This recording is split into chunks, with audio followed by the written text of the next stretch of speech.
মানুষের কথা বলার মাঝে এমন কিছু শব্দ থাকে যেগুলো দিয়ে তুমি নির্ধারণ করতে পারবে তাদের মাঝে সম্পর্ক কি।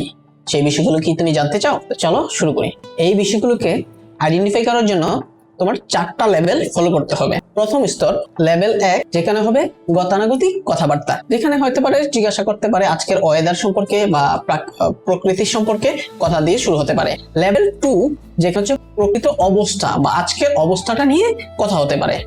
লেভেল 3, যেখানে হচ্ছে নতুন দুইজনের মাঝখানে পরিচয় হলো, তাদেরকে মনে হয় আমরা আমাদের মাঝে বা দুইজনকে একত্রিত করে কোনো কথা বলাটা শুরু করা হয়, এখানে নিজেদেরকে একত্রিত করে বোঝানো হয়। লেভেল 4, ব্যক্তিগত অনুভূতি প্রকাশ করা, যেখানে হচ্ছে আমরা অনুভূতি প্রকাশ করে থাকি। যেহেতু আমরা অনুভূতিটা শুধু পরিচিত বা নিজের কাছের মানুষদের সাথে শেয়ার করি, সেক্ষেত্রে হচ্ছে আমরা বিভিন্ন ধরনের অনুভূতি নিজের মনের ভাষাটা প্রকাশ করে থাকি। তো এই ধরনের কথাগুলো থেকে তোমরা হচ্ছে সহজে আইডেন্টিফাই করতে